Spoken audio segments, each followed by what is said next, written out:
P-17s will be in 3 boxes of 60 each. Altitude, 25,000 feet. The course home is 249 degrees magnetic.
Like many young Americans who went off to war in 1941, George Doersch was a farm boy. Born in 1921, George grew up on the family farm near Seymour, Wisconsin.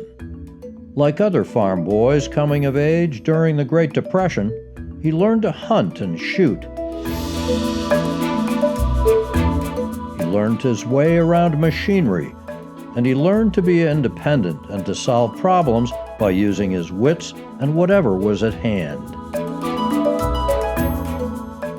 After high school in Seymour and attending Lawrence University in Appleton, he joined the National Guard as a member of the 120th Field Artillery Band.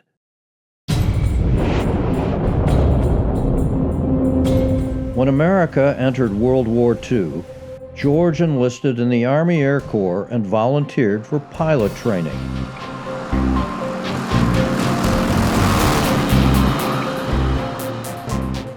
After earning his wings, he requested training in fighters. So did the majority of his fellow Air Corps trainees. Washouts and accidents narrowed the list of future fighter pilots, but George was a bit older and a bit more mature than many trainees, and he secured an assignment to fly P-47 Thunderbolts. He joined the 370th Fighter Squadron, 359th Fighter Group at East Wretham Airfield in Norfolk, England. The 359th would become one of the legendary fighter groups in the 8th Air Force.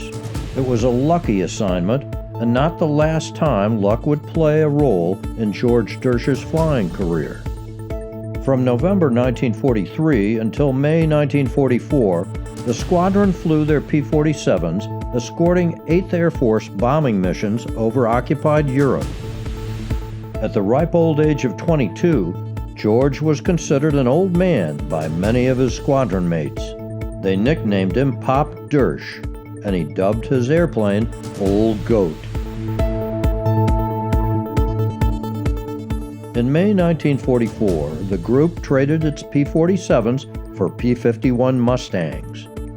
If the P-47 was a workhorse, solid and capable, the P-51 was a stallion, fast, nimble, and spirited. In the cockpit of the fabled Mustang, George Doersch's superior skill and aggression as a fighter pilot began to shine. It wasn't long before he was adding kill markers to his P-51.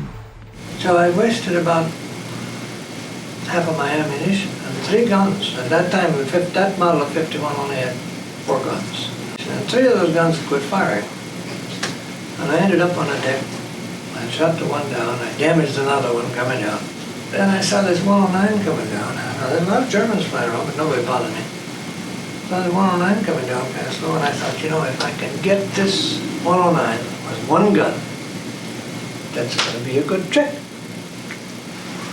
So I went over there and I pulled the trigger and it went pop, pop, pop, and the last gun stopped firing. Well, I thought I'll take some gun camera film anyhow, and have some footage, you know. So I've taken pictures of him, and he jumped out. I don't know, second pass or something like that. He jumped out. Well, it's a good thing my gun camera was working, because I was all alone. Nobody would ever believe that story.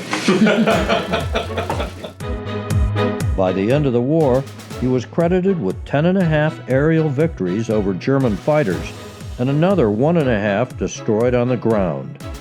That makes him Wisconsin's second highest fighter ace, behind Poplar, Wisconsin's Dick Bong.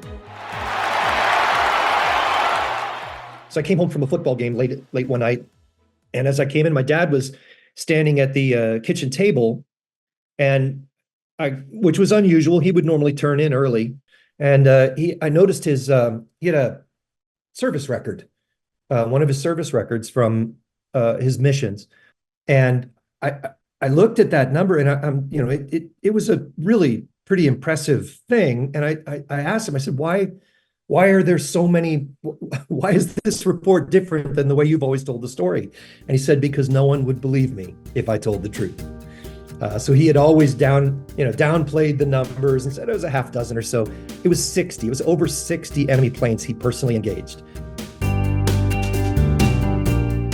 Pop Doersch ended the war with 158 combat missions, 567 combat hours, and a fistful of commendations. After the war, he went back to farming at Seymour. After 15 months in reserve, he was called back to active duty, serving in several roles in the Army Air Forces and Air National Guard at air bases in Texas and Washington State. Pop Doersch went west, as old pilots do, in 1994. He was buried with full honors at Arlington National Cemetery. If you visit the Wisconsin Veterans Museum on the Capitol Square in Madison, you will see a P-51 Mustang hanging from the ceiling with the words "Old Goat" painted on its cowling. And who knows, if you happen to be there very late at night, you just might see Pop himself sitting in the cockpit.